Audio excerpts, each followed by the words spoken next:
네, 3월 8일 주일 예배 온라인으로 함께 이 자리에 참여하신 우리 경상교회 모든 사랑하는 성도 여러분들을 환영하고 축복합니다. 이 시간 함께 우리 사도신경 고백하심으로 주일 예배 하나님 앞에 드리도록 하겠습니다. 다 같이 신앙 고백 드리겠습니다. 전능하사 천지를 만드신 하나님 아버지를 내가 믿사오며 그 외아들 우리 주 예수 그리스도를 믿사오니 이는 성령으로 잉태하사 동정녀 마리아에게 나시고 본디오 빌라도에게 고난을 받으사 십자가에 못 박혀 죽으시고 장사한 지 사흘 만에 죽은 자 가운데서 다시 살아나시며 하늘에 오르사 전능하신 하나님 우편에 앉아 계시다가 저리로서 산자와 죽은 자를 심판하러 오시리라. 성령을 믿사오며 거룩한 공회와 성도가 서로 교통하는 것과 죄를 사하여 주시는 것과 몸이 다시 사는 것과 영원히 사는 것을 믿사옵나이다. 아멘. 찬송 300장입니다.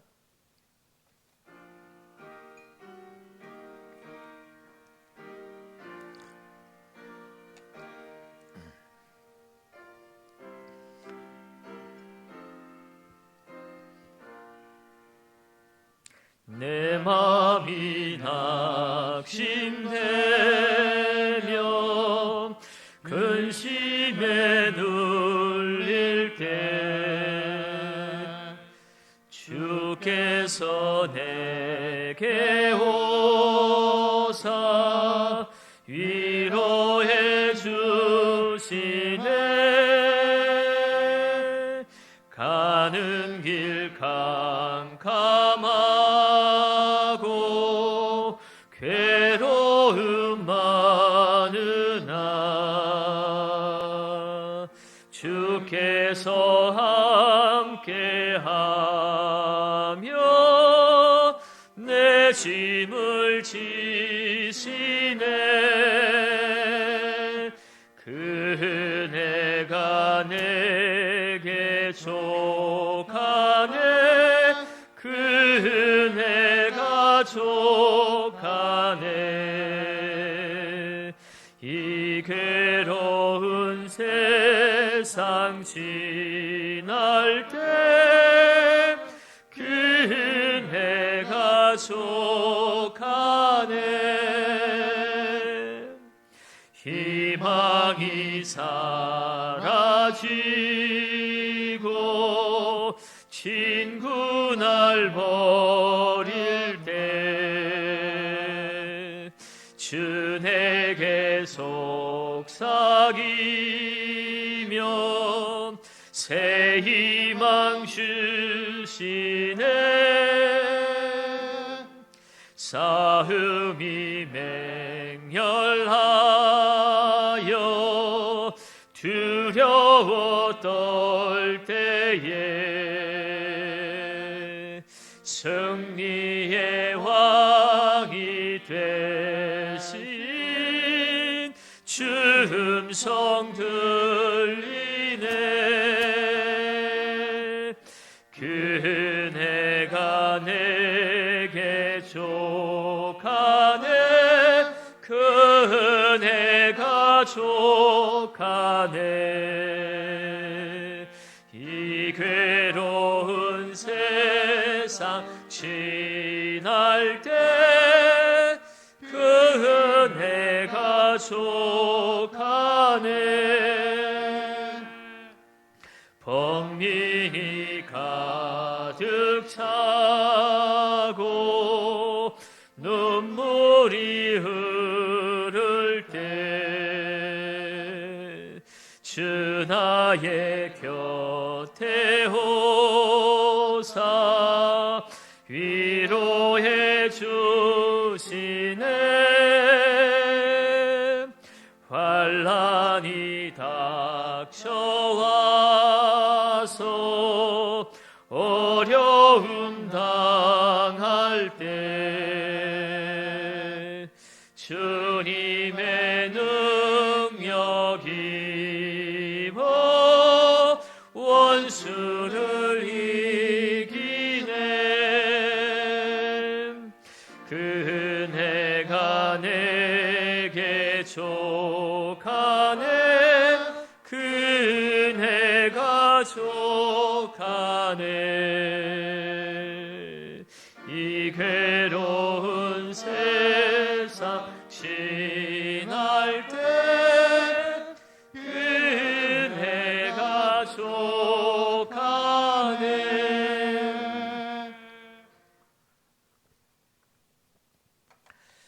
우리 한 시간 함께 나라 민족을 위해서 합심해서 공동 기도 드리도록 하겠습니다. 다 같이 기도하겠습니다. 나라와 민족을 위해 기도합니다. 코로나 바이러스 감염증으로 고통과 두려움 속에 하루하루를 보내고 있는 모든 국민들을 지켜주시고 나라와 민족을 위해 온 교회가 하나 되어 기도하는 구국의 영적 용사들이 되게 하여 주시옵소서. 코로나 바이러스의 확산을 막기 위해 노력하고 있는 정부와 관계부처, 의료 관계자들에게 새 힘을 더하여 주시고 하나님께서 주시는 지혜와 능력으로 방역과 치료를 잘 감당하게 하여 주시옵소서. 코로나 바이러스로 인한 사회 경제적 어려움이 조속히 해결되게 하시고 어린이와 노약자 등의 사회 취약계층과 소상공인들의 삶을 생명사계로 안전하게 지켜 주시옵소서. 코로나 바이러스로 인하여 각 교회의 사역과 성도들의 신앙생활이 위축되지 않게 하시고 주어진 상황 속에서 최선을 다하여 하나님께 영광 올려 드릴 수 있는 담대함을 허락하여 주시옵소서. 신천지를 비롯한 이단 세력의 모략과 침투로부터 주님의 몸된 교회들을 안전하게 지켜주시고 이번 기회를 통해 선한 영혼들을 미혹하는 악한 이단 세력들의 실체가 드러나고 사라지게 하여 주시옵소서. 감염병 특별관리 지역으로 지정된 대구와 경산, 청도 지역에 코로나 바이러스를 성령의 불로 소멸하여 주시고 대한민국의 모든 교회와 성도들을 안전하게 보호하여 주시옵소서. 예수님의 이름으로 기도드립니다. 아멘. 아멘. 시간 하나님의 말씀 보도록 하겠습니다. 하나님의 말씀은 사무엘하 24장 17절에서 25절까지 말씀입니다. 사무엘하 24장 17절에서 25절까지 말씀을 저와 여러분들이 한 절씩 나누어서 읽도록 하겠습니다. 다윗이 백성을 치는 천사를 보고 곧 여호와께 아뢰어 이르되 나는 범죄하였고 악을 행하였거니와 이 약무리는 무엇을 행하였나이까? 청하건대 주의 손으로 나와 내 아버지의 집을 치소서 하니라. 그날에 가시들이 다윗에게 이르되 그에게 아뢰되 올라가서 여부스 사람 아라우나의 타작마당에서 여호와를 위하여 제단을 다윗이 여호와께서 명령하신 바 가세 말대로 올라가니라. 아라우나가 바라보다가 왕과 그의 부하들이 자기를 향하여 번도움을 보고 나가서 왕 앞에서 얼굴을 땅에 대고 나가며 이르되 어찌하여 내 주 왕께서 종에게 임하시나이까 하니 다윗이 이르되 내게서 타작마당을 사서 여호와께 제단을 쌓아 백성에게 내리는 재앙을 그치게 하려 함이라 하는지라. 아라우나가 다윗에게 아뢰되 원하건대 내 주 왕은 좋게 여기시는 대로 취하여 드리소서. 번제에 대하여는 소가 있고 뗄나무에 대하여는 마당질하는 도구와 소의 멍에가 있나이다. 왕이여 아라우나가 이것을 다 왕께 드리나이다 하고 또 왕께 아뢰되 왕의 하나님 여호와께서 왕을 기쁘게 받으시기를 원하나이다. 왕이 아라우나에게 이르되 그렇지 아니하다. 내가 값을 주고 내게서 사리라. 값없이는 내 하나님 여호와께 번제를 드리지 아니하리라 하고 다윗이 은 50세겔로 타작마당과 소를 사고 그곳에서 여호와를 위하여 제단을 쌓고 번제와 화목제를 드렸더니 이에 여호와께서 그 땅을 위한 기도를 들으심에 이스라엘에게 내리는 재앙이 그쳤더라. 아멘. 아멘. 오늘도 흩어져서 가정에서 영상으로 예배를 드리는 우리 경상교회 모든 성도 여러분들 예수 그리스도의 이름으로 환영하고 축복합니다. 코로나 사태로 인하여서 벌써 3주째 이렇게 온라인으로 영상 예배를 드리고 있습니다. 다중밀집 공간에서 짧은 시간에 급속히 확산되는 이 전염병의 특성 때문에 교회 안의 각종 예배와 모임들 다 지금 그치고 있고, 이렇게 주일 예배마저도 비상 상황 속에서 온라인으로 예배를 드리고 있습니다.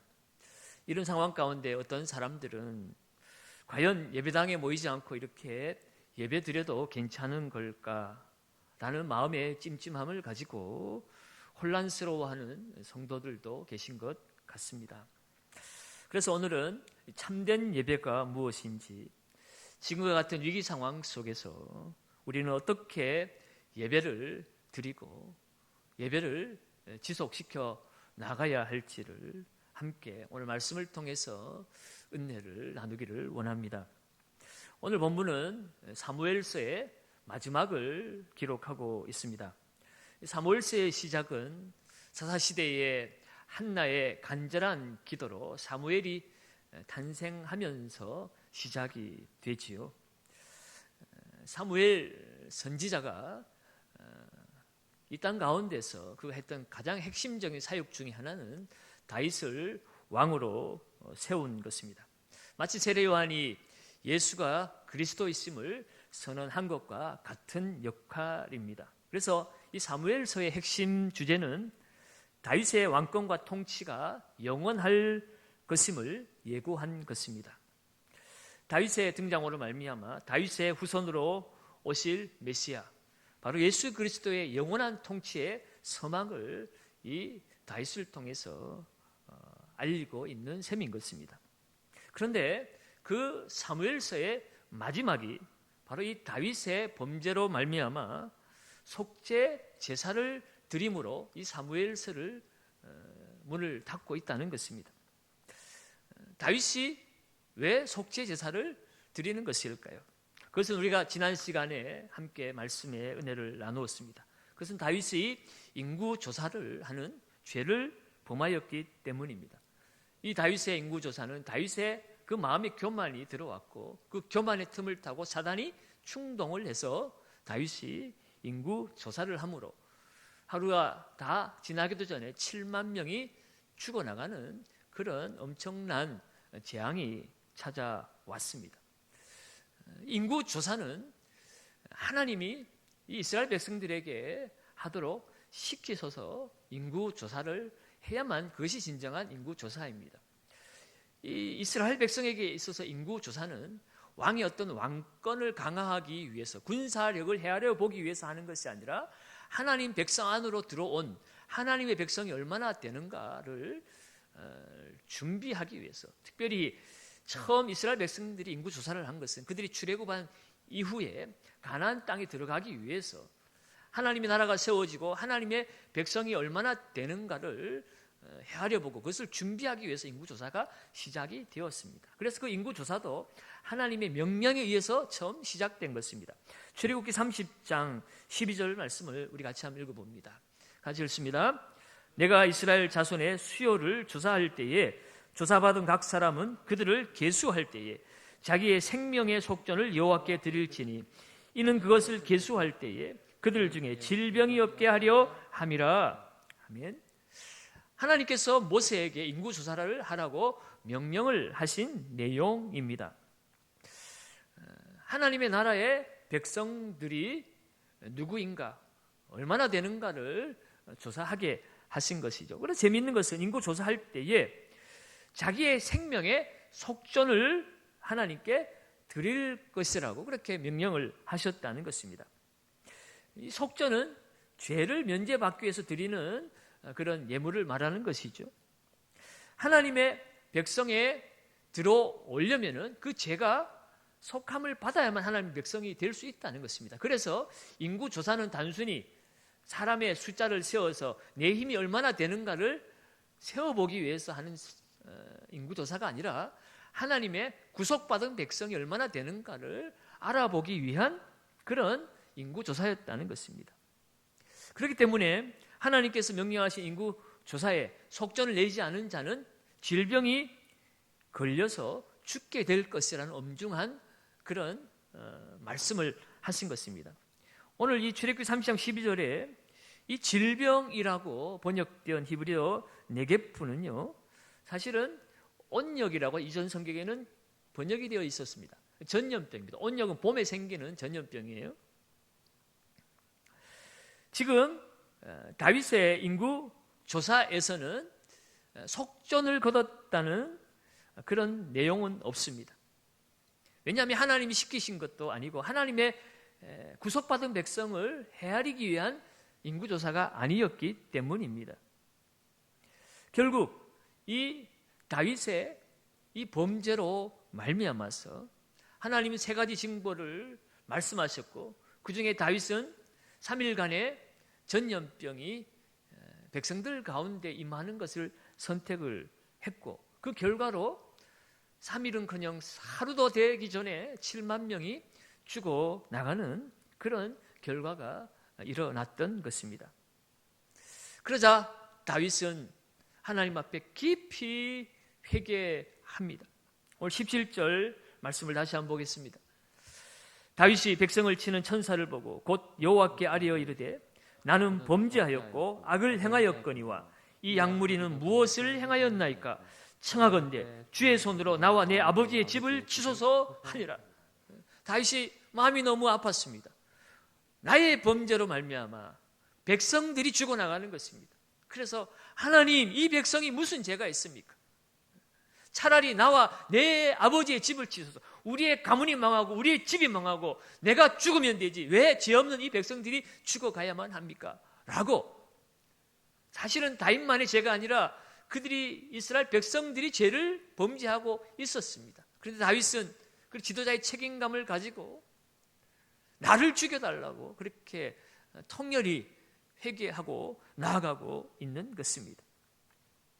이러한 다윗의 깊은 회개와 하나님을 향한 간절함을 하나님께서 들으시고 마음을 돌이키셔서 천사에게 명하여서 내 손을 거두라 라고 말씀하셔서 잠시 전염병이 그쳤습니다. 그때에 하나님은 이 갓 선지자를 다윗에게 보냅니다. 그리고 이 갓 선지자를 통해서 여부수 사람 아라우나 타장 마당에서 제사를 지내라고 명령을 하시죠. 그 내용이 오늘 18절 말씀에 있습니다. 같이 한번 18절도 읽어봅니다. 이날에 갓이 여부수 사람 아라우나의 타장 마당에서 여호와를 위하여 제단을 쌓으소서 하며, 하나님께서 아라우나의 타작 마당에서 제단을 쌓으라고 명령을 하십니다. 왜 하나님은 굳이 이곳에서 심판을 거두셨을까요? 그리고 이것이 어떤 곳이기에 이곳에서 제단을 쌓으라, 곧 화목제와 속죄 제사를 드리라고 말씀을 하시는 것일까요? 여기에 대한 비밀을 풀기 위해서 역대하 3장 1절의 말씀을 우리가 한번 읽어보기를 원합니다. 역대하 3장 1절을 같이 읽습니다. 솔로몬이 예루살렘 모리아산에 여호와의 전 건축하기를 시작하니 그곳은 전에 여호와께서 그의 아버지 다윗에게 나타나신 곳이요 여부수 사람 오르난의 타작마당에 다윗이 정한 곳이라. 다윗의 간절한 바람은 하나님의 성전이 세워지는 것입니다. 모든 것을 준비시켜 놓고 솔로몬에게 그 성전 짓기를 말씀을 했는데, 이 솔로몬이 성전을 세운 것이 바로 모리아 산에다가 여호와의 전을 건축하기 시작했다는 것이에요. 그런데 그것이 어떤 곳인가? 여호와께서 그의 아버지 다윗에게 나타나신 것이요. 오늘 지금 이 아라우나 타장 마당에 하나님께서 다윗과 만나 주신 것이라는 것입니다. 그리고 그것이 여부수 사람 오르난의 타작마당에서 다윗이 정한 곳이라. 여기서 오르난은 아라우나의 다른 이름입니다. 그러니까 지금 오늘 이곳에 아라우나의 타작마당에 하나님이 전이 세워지기를 다윗이 정해 놓았고, 다윗이 정한 대로 솔로몬이 아버지 다윗의 그 명령을 따라서 이곳에 성전을 세우게 되었다는 것이죠. 그렇다면 여러분, 이 모리아산은 어떤 곳일까? 왜 하나님께서 이 모리아산에, 아라우나 타작마당이 있는 이 모리아산에다가 제단을 쌓으라고 말씀을 하신 것일까? 여러분, 모리아산 하면 생각나는 그런 말씀이 있지 않습니까? 아브라함이 아들 이삭을 번제로 드리려고 한 곳이 바로 이 모리아 산입니다. 하나님께서 아들 이삭을 번제로 드리라고 아브라함의 믿음을 시험하실 때 그 번제로 드리려고 했던 것이 모리아 산이죠. 그곳에서 어떤 일이 일어났습니까? 아브라함이 믿음으로 순종해서 아들 이삭을 번제로 드리려고 칼을 들었을 때 아브라함아 됐다, 내가 네 진정한 믿음을 내가 보았다, 이제 족하다라고 말씀을 해주시고 하나님께서 한 어린 양을 준비시켜 놓았지요. 그래서 아브라함은 그것을 여호와 이레라, 하나님께서 이 산에서 준비하신다라고 그렇게 하나님의 이름을 여호와 이레로 그렇게 칭하기도 하였습니다. 그런데 바로 그 하나님이 준비하신 그 산, 그것이 바로 오늘 하나님께서 다윗에게 제단을 쌓으라고 말한 이 아라우나의 타작 마당이라는 것입니다. 하나님은 아브라함의 그 아들 이삭을 번제로 드리려 한 바로 그곳에서 다시 이스라엘 백성들의 죄를 사해 주시기 위해서 속죄의 제단을 바로 이 아라우나 타작마당 모리아 산에 이삭을 드렸던 그곳에 다시 제단을 쌓으라고 말씀하신 것입니다. 왜 하나님은 이곳에만 오면 내 손을 거두라고 말씀하실까요? 아브라함의 손을 거두라고 말씀하신 하나님, 천사의 손을 거두라고 오늘 말씀하고 계십니다. 다윗이 당시에 제사를 드렸던 곳은 기브아 산당이 있었습니다. 하나님의 언약궤가 다윗 시대 예루살렘으로 들어왔다가 어떤 이유에서인지 모르지만 기브아 산당에 모셔져 있었습니다. 언약궤가 그것에 모셔져 있다는 것은 보통 제사를 바로 그 언약궤가 있는 기브아 산당에서 제사를 지속적으로 드렸을 것이라고 생각해 볼 수 있습니다. 그런데 그럼에도 불구하고 하나님은 너희들의 속죄 제사를 위해서 언약궤가 있는 기브아 산당에 가서 제사를 드리라고 말하지 않고 이 아라우나 타작 마당에서 제단을 쌓으라고 말씀하신 이유가 무엇일까 하는 것입니다. 그것은 바로 이 모리아산에 성전이 세워지고 그 성전역 갈보리에서 예수 그리스도가 어린 양이 되셔서 속죄 제물로 우리 하나님 앞에 드려졌기 때문이라는 사실입니다. 여기서 우리는 참된 예배가 무엇인지를 우리 다시 한번 깊이 생각해 보게 됩니다. 참된 예배의 요소는요, 바로 속죄 제사가 드려져야만 된다는 것입니다. 우리의 죄를 해결하지 않고는 거룩하신 하나님 앞에 우리가 나아갈 수도 없고, 나아가지 못하면 어떻게 예배를 드릴 수 있겠습니까? 그리고 또 한 가지, 이 속죄, 죄의 용서는 그냥 이루어지는 것이 아니라 반드시 바로 그 대가가 치루어져야 한다는 것이에요. 죄값을 치루어야만이 죄를 속함받을 수 있다는 것입니다. 그래서 구약시대에는 짐승의 그 생명을 대신하여 짐승을 잡아 피를 흘림으로 자신들의 죄를 속죄함 받고 하나님 앞에 나아갔던 것입니다. 그래서 지금 다윗도 이스라엘 백성들의 죄를 속함 받기 위해서 제단을 쌓고 제사를 드리려고 하고 있는 것이죠. 다윗은 하나님의 명령을 따라 이 아라우나 타작 마당에 가서 제단을 쌓으려고 합니다. 제사를 드리려고 하는 것이죠. 그런데 이 아라우나가 다윗 왕이 자기의 집에 찾아와서 자기 집 앞마당에서 제사를 드리겠다고 하니 깜짝 놀랐습니다. 황송에서 가서 엎드려 절을 하고 어찌 된 일입니까? 라고 이야기를 하니 여차저차해서 내가 이곳에서 하나님 앞에 제사를 드리려고 한다. 그래서 오늘 이 민족에게 임한 이 재앙이 그쳐지기를 바란다 라고 이야기를 했습니다. 그랬더니 이 아라우나가 어떻게 합니까? 자기 집에 왕이 찾아온 것만 해도 얼마나 큰 영광입니까? 그런데 내 앞마당에서 제사를 드린다고 하니 그 제사에 필요한 모든 경비를 제가 다 제공하겠습니다. 땔감이나 또 제물로 드려질 짐승이나 모든 것을 제가 다 준비하겠습니다. 그렇게 이야기를 하죠. 그러면 왕이라면 그래 고맙구나. 지금 힘들고 참 급박한 상황 가운데 있는데 네 집에 있는 거 좀 쓰면 참 좋겠다. 뭐 그러면 될 수도 있습니다. 그런데 다윗 왕은 그렇게 쉽게 제사를 드리려고 하지 않습니다. 다윗은 이렇게 고백을 하죠. 24절 25절을 우리 같이 한 번 더 읽어봅니다. 왕이 아라우나에게 이르되 그렇지 아니하다. 내가 값을 주고 내게서 살이라.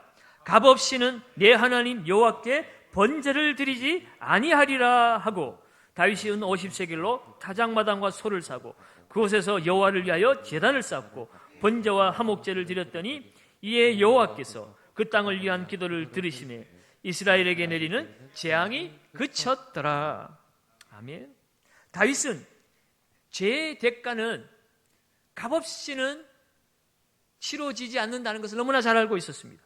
그래서 값없이는 내가 하나님께 번제를 드리지 아니하리라 그렇게 결연하게 고백을 하고 값을 주고 그 모든 것을 다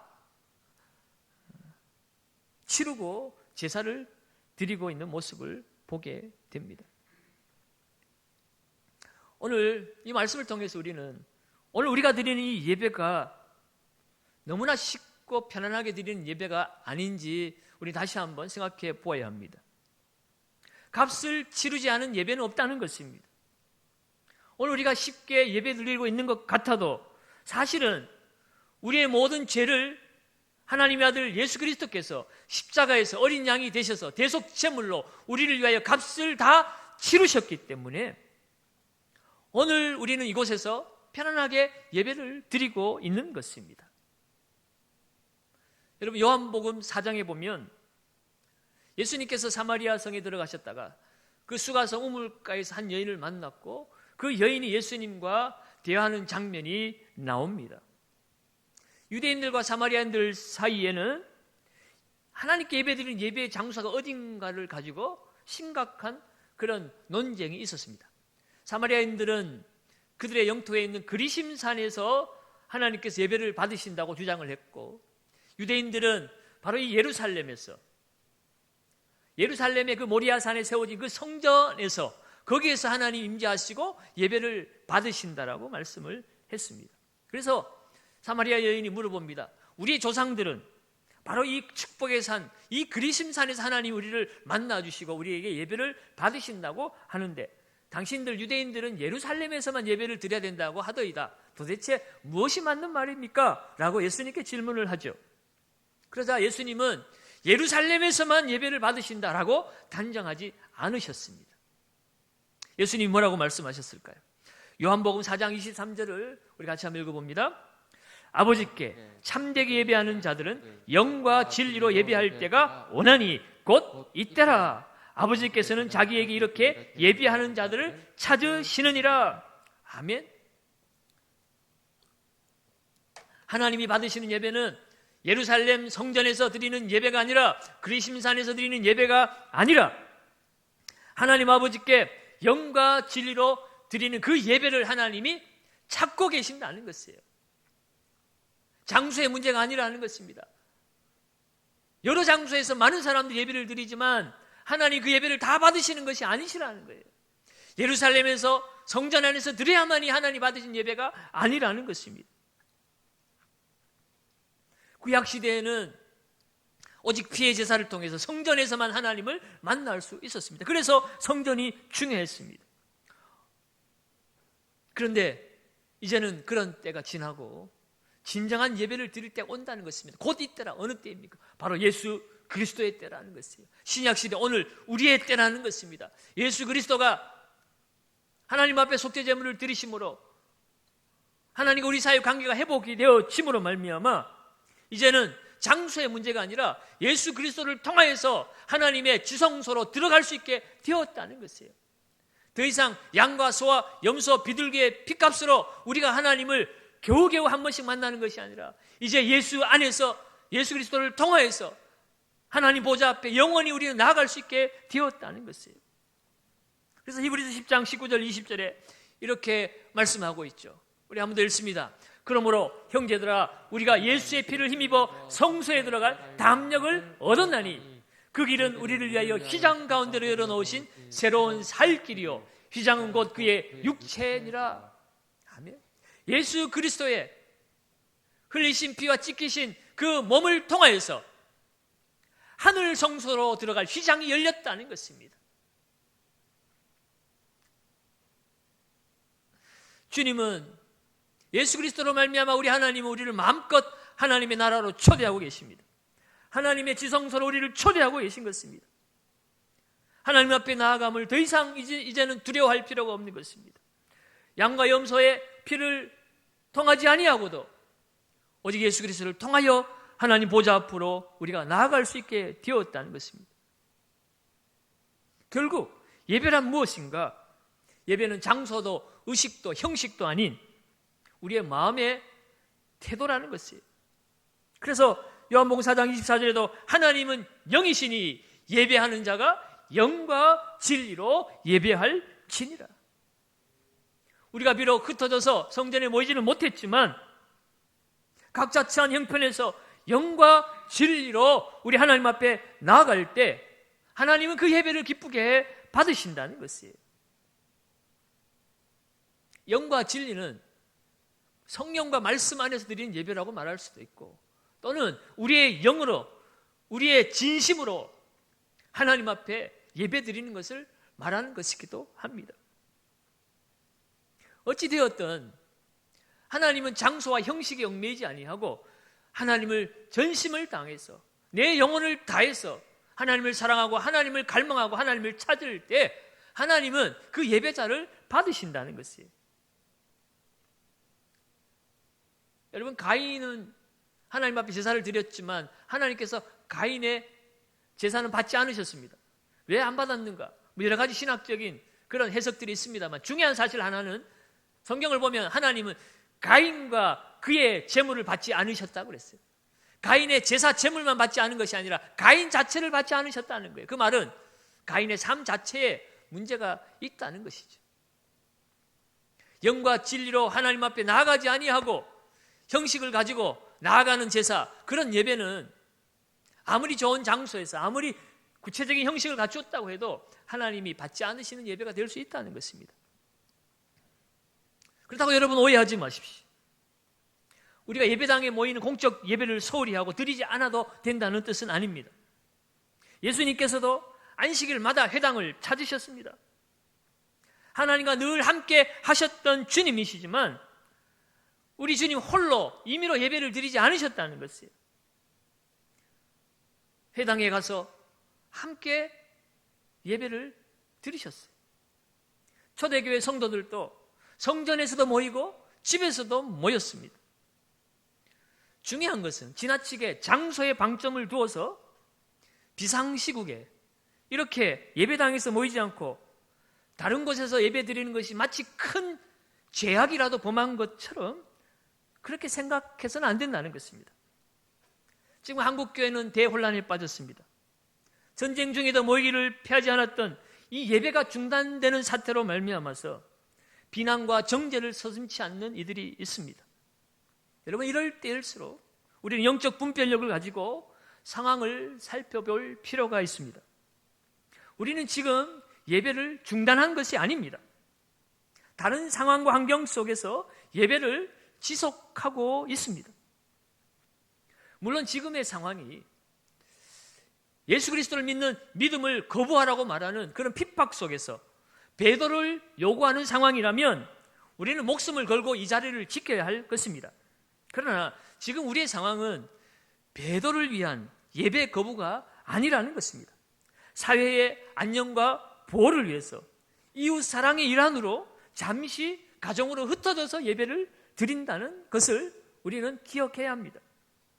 그런데도 이 상황을 마치 극단적으로 해석을 해서 우리가 영원히 예배당을 버린 것처럼 간주하고 예배당에서 끝까지 자리를 지키고 예배 드리는 것은 참신앙이요, 가정에서 예배를 드리는 것은 배도한 거짓 신앙인 것처럼 예배당에서 드리는 예배를 참신앙과 거짓 신앙의 기준으로 삼아서 교회와 성도를 분열시키려고 한다면 그것은 우리가 또다시 마귀에게 틈을 주는 꼴이 되는 것입니다. 복음서에 보면 예수님은 안식일에 손 마른 사람을 고쳐준 일이 있습니다. 이것을 보고 사람들이 어떻게 선생님이 안식일을 범할 수 있느냐라고 예수를 고발하려고 했습니다. 그때 예수님이 뭐라고 그랬습니까? 안식일에 선을 행하는 것이 좋으냐, 악을 행하는 것이 좋으냐, 안식일에 생명을 살리는 것이 좋으냐, 사람을 죽이는 것이 좋으냐. 결국 안식일에 병자를 고쳐주는 것, 사람을 살리는 것, 그것이 옳은 일이라고 말씀하셨습니다. 여러분, 안식일을 거룩히 지키는 것, 주일을 거룩히 지키는 것, 주일 성수. 여러분, 주일 성수는 예배당의 자리를 지키는 것이 주일 성수가 아니라 주님이 정하신 날에 주님의 생명을 전하고 그 생명을 살리는 일을 하는 것이 진정한 주일 성수가 되는 것입니다. 문자적이고 형식적인 규정에 치우쳐서 생명을 귀중히 여기지 않는다면 이는 바리새인들의 자세와 다를 바가 없는 것입니다. 물론 모이기를 피하는 자들의 습관과 같이 하지 말라고 성경은 말씀하고 있습니다. 그것은 절대 명령입니다. 우리는 모이기를 힘써야 됩니다. 그러나 생명을 살리고 치유하기 위해서 교회는 잠시 흩어져서 지금 예배를 드리고 있는 것입니다. 모이는 예배도 중요하지만 흩어져 드리는 예배도 중요하다는 사실입니다. 로마서 12장 1절에 뭐라고 얘기합니까? 로마서는 이신층이 곧 믿음으로 우리가 의로워진다고 하는 믿음에 대한 분명한 진리를 우리에게 가르쳐주고 있지만, 그러나 믿음으로 의로워진, 믿음으로 구원받은, 은혜로 구원받은 성도들이 어떻게 살아야 되는가, 삶의 문제를 그러므로라고 바울은 우리에게 알려주고 있습니다. 너희가 믿음으로 구원을 받았느냐? 하나님 은혜로 하나님 백성이 되었느냐? 그렇다면 어떻게 해야 되는가? 1절 한번 읽어봅니다. 그러므로 형제들아, 내가 하나님의 모든 자비하심으로 너희를 권하노니 너희 몸을 하나님이 기뻐하시는 거룩한 산 제물로 드리라. 이는 너희가 드릴 영적 예배니라.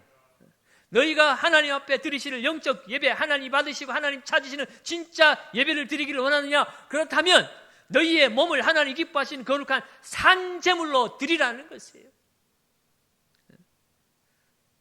제사의 제물은 죽어야만 되는 것입니다. 그런데 우리를 산 제물로 드리라는 것은 너희들이 살아가는 삶의 현장에서 너희들이 제물이 되고 곧 너희들의 삶이 예배가 되게 하라는 것이에요.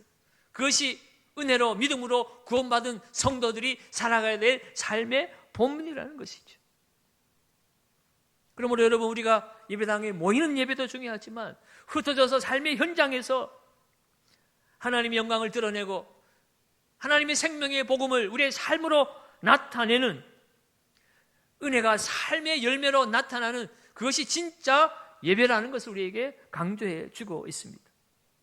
그러므로 여러분, 이번 이 코로나 사태로 말미암아 우리가 잠시 예배당에 모이지는 못하지만 이 기회를 내 삶의 현장에서, 그것이 가정이든 직장이든 학교든 처한 자리에서 우리의 삶의 열매로 하나님께 참된 예배를 드리는 영적 승리 현장으로 만들어가야 될 줄로 믿습니다.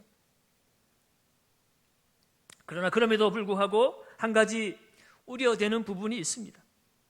이번 사태가 장기화되면서 알게 모르게 성도들 마음속에 예배당에 모이지 않아도 되는구나 라고 하는 잘못된 생각이 자리 잡지 않을까 하는 그런 두려움이 있습니다. 이 비상시에 영상을 통하여 예배드리는 이 예배를 하나님이 기쁘게 받으시겠지만, 그러나 우리가 기억해야 될 것은 이 예배는 비상시국의 그 예배를 보완하는 예배이지, 이 예배가 우리의 하나님 앞에 드리는 그런 중심의 예배가 될 수는 없다는 것입니다.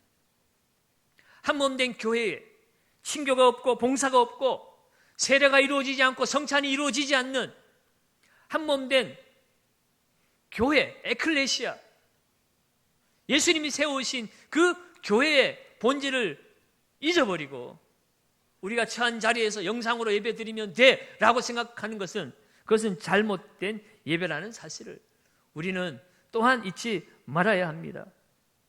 특별히 우리가 모여서 함께 예배드리는 이 예배를 드리지 않으면 결국 우리의 본성상 우리는 타락할 수밖에 없습니다. 약한 세상에서 승리할 수 없는 연약한 본질을 우리가 가지고 있다는 것입니다. 그래서 히브리서 기자는 모이를 피하는 자들의 그 어떤 습관과 같이 하지 말라라고 말하고 있고, 그날이 가까움을 볼수록 더욱 모이기를 힘쓰라고 말하고 있습니다. 오늘날 가뜩이나 가난한 성도들이 늘어나고 있습니다.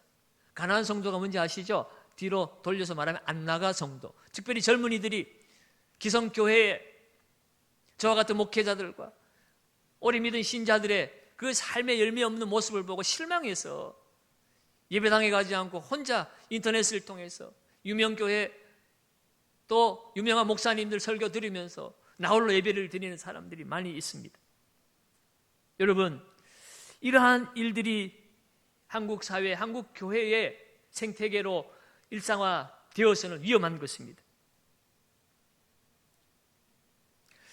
오늘 이번 사태를 통해서 우리는 이렇게 예배 드려도 되는구나 하는 그런 안주의 시간이 아니라 우리가 그동안 하나님 앞에 나와서 예배 드리는 그 예배의 영광이 얼마나 위대하고 놀라운 것이었는가를 우리가 다시 한번 생각해 보기를 원합니다. 우리는 예배 드릴 자격도 없는 자들입니다. 하나님 이름을 부를 수 있는 그런 자격도 없는 죄인들입니다. 그럼에도 우리가 하나님을 아빠, 아버지라 부를 수 있게 된 것은 예수 그리스도가 나를 위하여 모든 죄값을 십자가에서 다 치루어 주셨기 때문입니다. 그 은혜가 오늘 우리를 이 예배의 자리로 불러낸 것입니다. 그 예배의 참된 영광을 잊어버리고 살지 않았는지 오늘 우리의 삶을 돌아보는 회개의 기회로 삼아야 하는 것입니다. 사무엘이 등장하던 엘리 제사장 시절에 제사가 있었지만 하나님의 임재와 영광은 없었습니다. 그래서 이가봇이라고 그랬죠. 하나님의 영광이 이 이스라엘을 떠났다. 그래서 사무엘이 등장을 한 것이고 예배가 회복되어짐으로 말미암아 사무엘이 사는 날 동안 블레셋으로부터 안전하게 그 백성들이 지켜지게 되었다라고 사무엘서는 기록하고 있습니다. 그런데 오늘 이 사무엘서의 마지막은 다윗의 속죄 제사로 마무리되고 있습니다. 오늘 이 사무엘서를 통하여 우리에게 하나님은 가르쳐 주고 있습니다. 우리 인간이 가장 약한 부분은 바로 우리의 죄악이고 이 죄는 반드시 예배를 통해서만이 해결된다는 것을 보여주고 있습니다. 예배를 통해서 예수 그리스도의 그 십자가의 구속의 은혜를 우리는 날마다 경험하게 되는 것이에요. 십자가는 2000년 전의 과거의 사건이 아닙니다. 십자가 사건은 주님이 다시 오실 때까지 계속적으로 지금도 우리 가운데 살아 역사하는 사건입니다. 우리는 날마다 십자가를 경험해야 되는 거예요. 그래서 사도 바울은 나는 날마다 죽노라 라고 말하고 있지요. 날마다 나는 죽고 내 안에 예수가 살아나는 그 역사가 우리의 삶에 이루어져야만이 우리 이 세상에 승리할 수 있고 참된 예배자로서 하나님이 명하신 하나님의 귀한 사명 감당하며 살 수 있다는 것을 오늘 이 사무엘서를 마지막을 이 다윗의 속죄제사를 통하여 우리에게 말씀하고 있는 것입니다. 그러면 여러분, 오늘 우리의 삶이 무너졌습니까? 이 땅에 어려움이 찾아왔고 내가 무엇을 해야 되는지 모르는 그러한 무질서 속에 우리가 살고 있습니까? 그렇다면 우리의 삶이 회복되어지는 길은, 이 어려움이 회복되어지는 길은 다름 아닌 나의 예배의 회복이 이루어져야 한다는 것입니다. 참된 예배가 있는 곳에 하나님이 임재하십니다. 하나님 오늘도 참된 예배자를 찾고 계십니다. 두세 사람이 내 이름으로 모인 그곳에 나도 그들과 함께 임재하시겠다고 우리 주님 약속해 주셨습니다. 예수님 임재하신 그곳에 코로나 바이러스가 어떻게 힘을 쓰겠습니까? 악한 어둠이 어떻게 빛 대신 예수 앞에서 힘을 쓰겠습니까? 그러면 여러분, 오늘 우리 어떤 자리에 있든지 참된 예배의 회복이 있기를 원합니다. 죄의 자리에서도 예배하십시오. 가장 부끄러운 자리에서도 예배하십시오. 그러면 그 자리는 거룩한 자리로 바뀌어지게 될 줄로 믿습니다. 특별히 함께 예배드리지 못한 이 순간을 통해서 우리의 예배의 소중함을 절절히 깨닫는 시간 되기를 바랍니다. 오늘 우리는 예배를 사모해야 합니다. 하나님의 임재를 갈망해야 합니다. 야고보 4장 8절에는 하나님을 가까이 하라, 그리하면 너희를 가까이 하시리라. 우리가 하나님 앞에 가까이 나가기를 원하는 것보다 하나님이 우리를 더 가까이 하시기를 더욱 원하고 계신다는 거예요. 얼마나 우리가 가까이 하고 싶었으면 아들 독생자를 십자가에 죽이시면서 우리를 초대하셨을까요? 사랑하는 여러분, 예배는 영광입니다. 하나님을 만날 수 있는 유일한 길이 예배입니다. 그러므로 이 시간, 오늘 가정에서도, 오늘 간절히 하나님의 은혜를 사모하고 신령과 진정으로 하나님을 찾고 하나님을 만나고 이 모든 나라의 위기 상황들이 속히 해소가 되고 하루속히 이 자리에 온 성도들이 함께 모여서 영광의 찬송을 부르며 하나님의 이름을 높이 올려드리는 그런 영광스러운 예배가 회복되어질 수 있는 저와 여러분들의 삶이 되시기를 예수님의 이름으로 축원드립니다. 기도하겠습니다.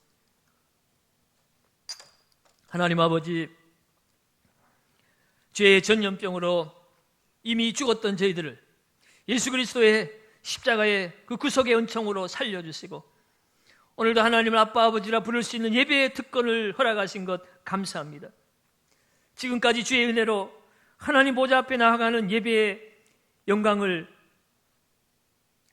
누리고 있었음에도 그 영광을 잊어버리고 세상의 영광을 구하고 예배에서 찾아오는 복을 외면하고 돈이 주는 행복을 찾아 헤맸던 우리의 죄악을 용서하여 주시옵소서.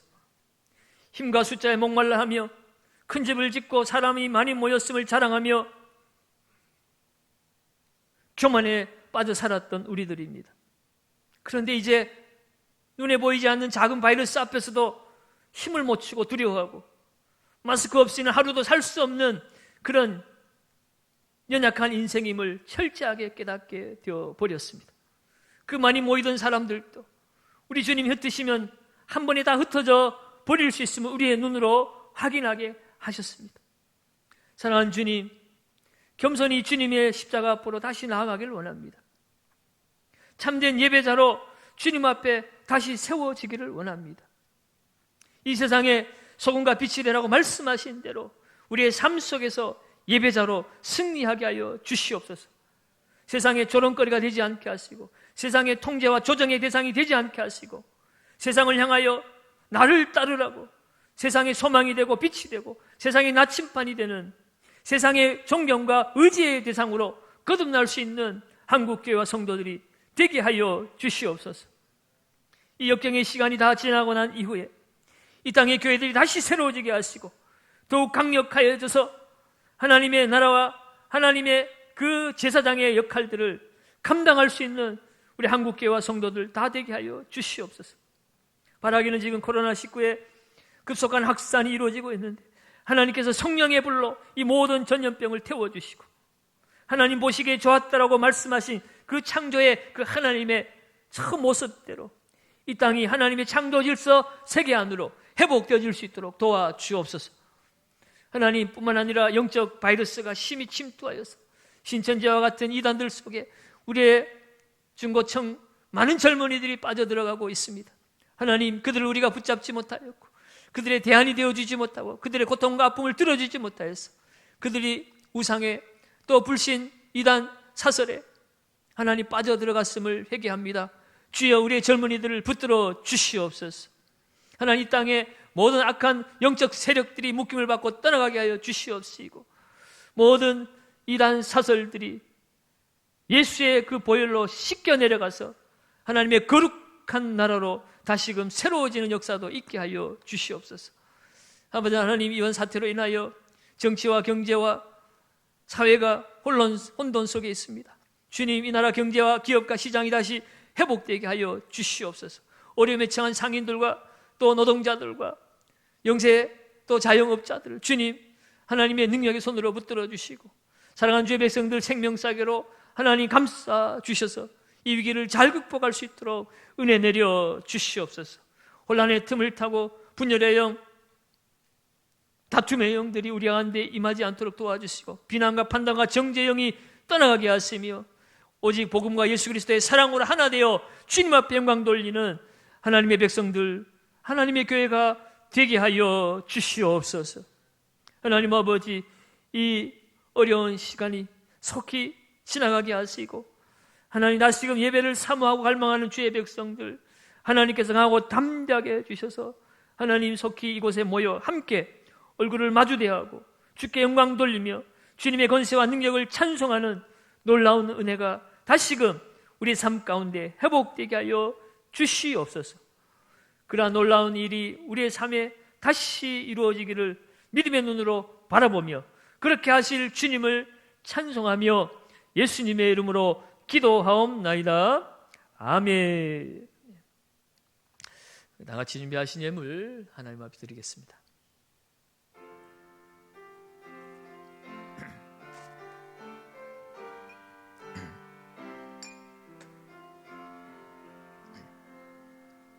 나는 하나님을 예배하는 예배자입니다.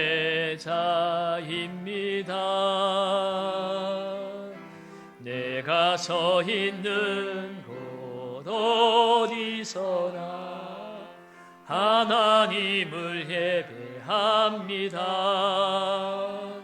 내 영혼 거룩한 은혜를 향하여 내 마음 완전한 하나님 향하여 이곳에서 바로 이 시간 하나님을 예배합니다.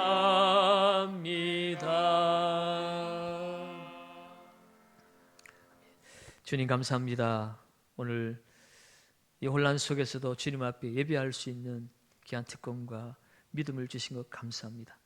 가정에서 한 마음으로 예배드리는 우리 성도들을 지켜주시고 우리 마음과 뜻과 정성을 다하여 영과 진리로 우리 하나님 앞에 나아갈 때 주님 만나주시고 저들의 헌신과 결단을 하나님 기쁘게 받아 주옵소서.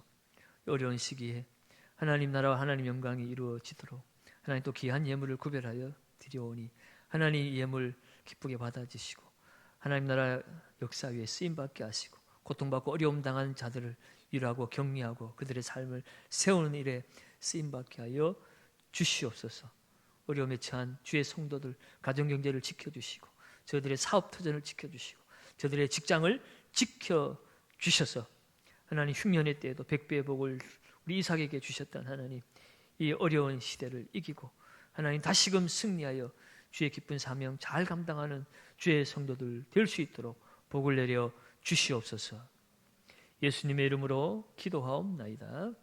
아멘. 교회 앞에 광고 말씀드립니다.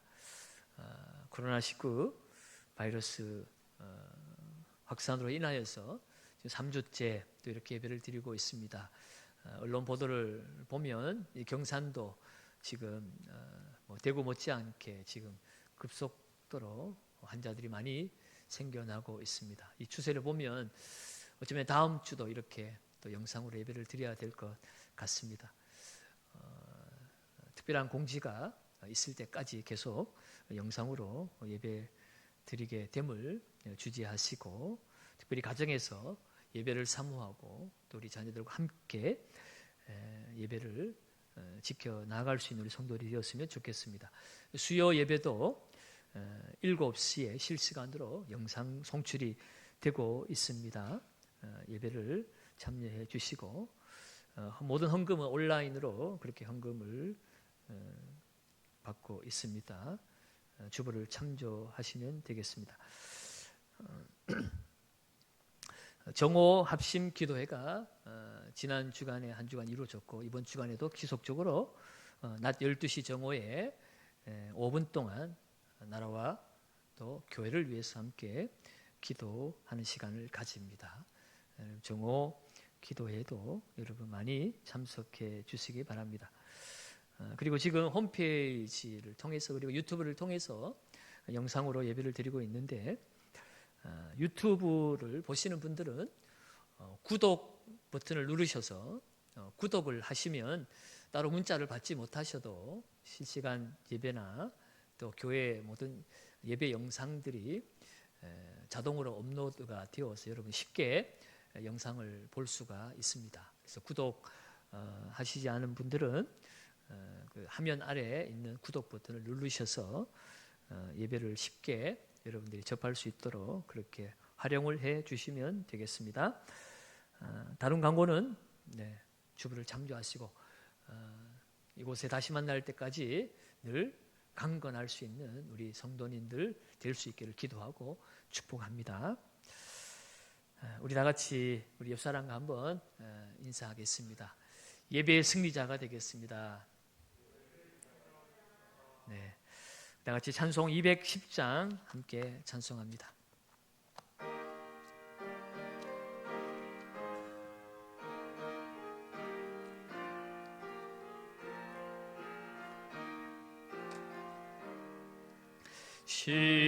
시온성과 같은 교회 그의 영광 한없다.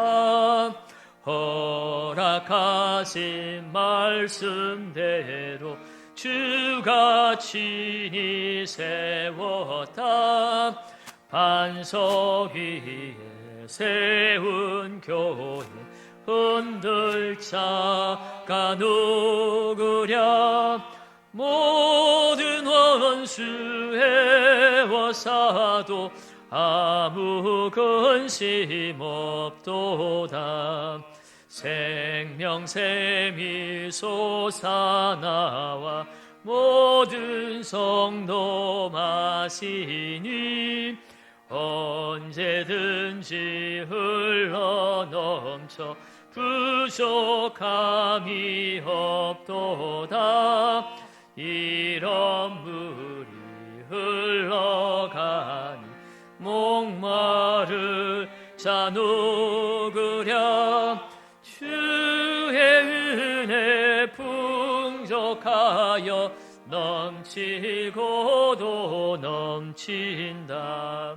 주의 은혜 내가 받아 시온 백성 되는 때 세상 사람 비방해도 주를 찬송하리라.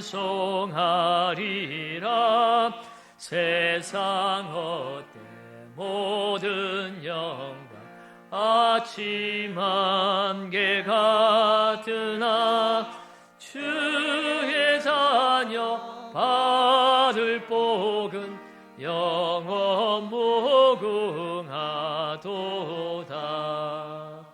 아멘.